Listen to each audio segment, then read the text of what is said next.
Yo, what is good, YouTube? Welcome back to another JC2K video. In today's video, we are going to be doing my weekly lineup update here in NBA 2K25 MyTEAM. Before we hop into the video, if you haven't already, make sure you hit that subscribe button. Help me push towards the 40,000 subscriber mark on the channel. I upload every single day, multiple videos a day. Would really appreciate it if y'all do subscribe. Without further ado, let's hop into it. We got 3 new additions to the team this week, at least. No, we have 4, I believe. Actually, if I am not mistaken. As y'all can see, I'm down to 1.5 million MT.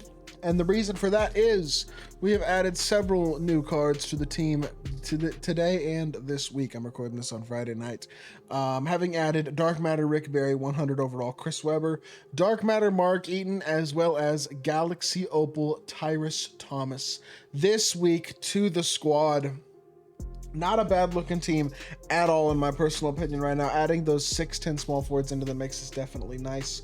Trying to figure out what I want to do with my small forward position is definitely one of the areas that I'm kind of struggling right now, because I obviously still have Dark Matter Beasley as well. I've been trying Tyrus. Now I will say Beasley is better than Tyrus, but I do think Tyrus is good and he's free, so I'm kind of thinking I might keep Tyrus and then one of Webber or Beasley. But I picked up Webber this week, I picked up Rick Barry this week, I picked up Mark Eaton, and I picked up Tyrus Thomas for free from the festival event as well. So with that being said, let's talk about why we did what.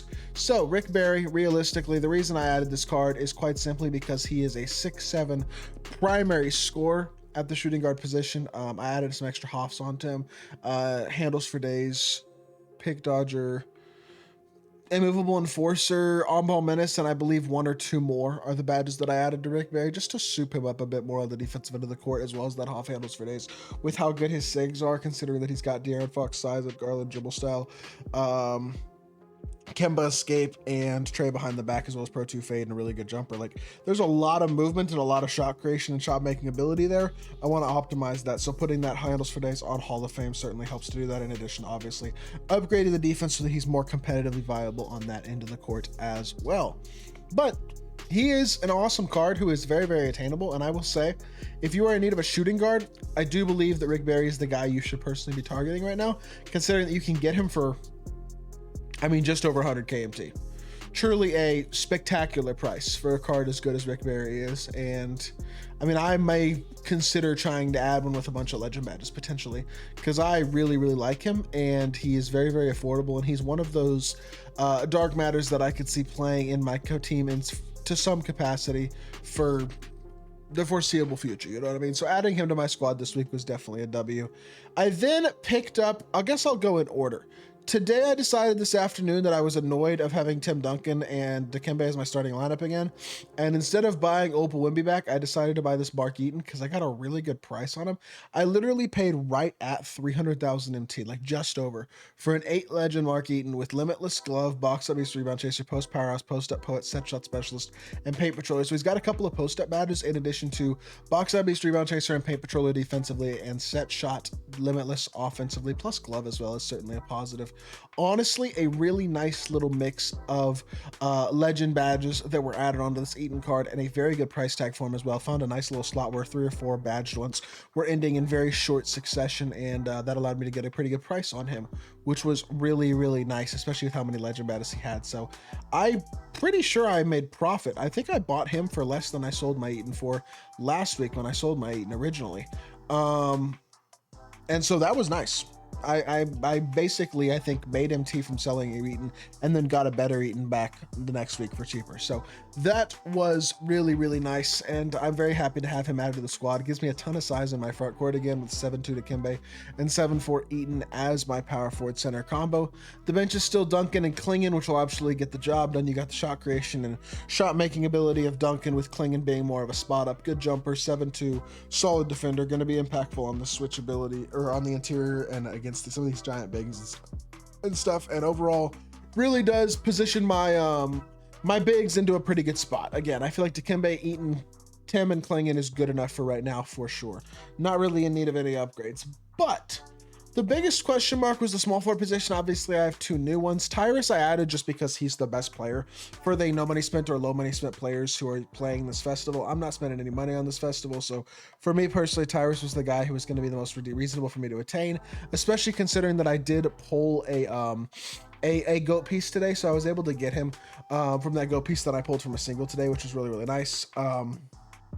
Instead of having to wait a couple days to grind out some pieces and stuff, which I will talk about that in that video. May have already dropped by the time I'll see this video, actually, or if not, it'll drop very soon. Basically talking about everything you can do this weekend and all the pieces you can earn and stuff you can get and all that type of stuff. So with that being said, I was like Tyrus Thomas, really good card, probably should buy him, and I did add a couple of defensive Hall of Fame badges and stuff to him as well, just to maximize him as much as possible. I added pick dodger on Hoff, and I think I added a couple more Hall of Fame badges as well, just to make him as good as he can be, also so that he is really able to impact the game at a high level. He's a card who I think is probably going to be in my squad for a while as well, so I wanted him to have a couple extra Hoff badges. I only added badges that I had like 3 or 4 of, so it wasn't like I was losing out on badges too much, and got him a little bit more souped up. I think he's really nice.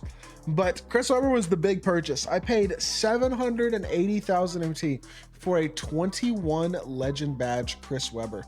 That to me is just elite value. He was going for close to $1 mil base a couple days ago, and I guess I say that this one's 553k with 6 minutes left with 17 legend badges, so maybe I missed out. Maybe I could have got this one for even cheaper, to be honest. Who knows? Weber has certainly dropped in price, and there are a lot of him up, but I do feel like 780k for 21 legends, including Posterizer, Rise Up, Limitless, Slippery, Dimer, Handles for Days, Alpha, Pest, Pick Dodger, Interceptor, Pogo Stick, Rebound Chaser, Brick Wall, Mini Marksman, Set Shot Specialist, Shifty Shooter, Lightning Launch, Strong Handle, High Flying, and Higher. A lot of good legend badges there, and a very, very, very good card. Did I pay a lot for him? Maybe. Do I think I could probably resell him for most, if not all of that, here in a week or two if I decide to? I do believe I probably can. So I'm not super duper concerned about having spent a lot of MT on this Weber card, because I believe I'll be able to make most of it back when I do decide to sell him. And the reason that I wanted Weber specifically is, yes, his jumper can be a little bit inconsistent, but his size and switchability at 6'10 is so nice. Plus he's got the curry escape, Garland dribble style, which gives him some real shot creation ability as a 300, but also as a slasher that can make him really, really tough. And obviously as a 6'10 small forward, the switchability of his frame is one of the most valuable things about the card as well. And it's probably one of my favorite things about this Weber card is how switchable he is. As a 6'10 small forward, definitely feels bigger than a guy like Dark Matter Beasley. As much as I like Beasley, he's not as good as Weber is. So that does leave me with a dilemma here, because obviously I have a sellable Beasley as well, and he's got 12 legend badges, which include Posterizer, Post Fade, Phenom isn't great, but then Deadeye, Limitless, Diver, Handles Today's Unpluckable, Set Shot Specialist, Shifty Shooter, Lightning Launch, and All Ball Menace. Like, that's a really, really souped up card, and so that becomes a little bit of a tough one where it's like, do I really... I don't know. What do I do with him now is kind of the question. Do I sell him? Do I add a couple more legend badges so that he sells for more? Do I hold on to him? Do I just play him and Weber for the time being and then hold on to Tyrus until I decide what to do? That might be what I wind up doing, because I might as well play him.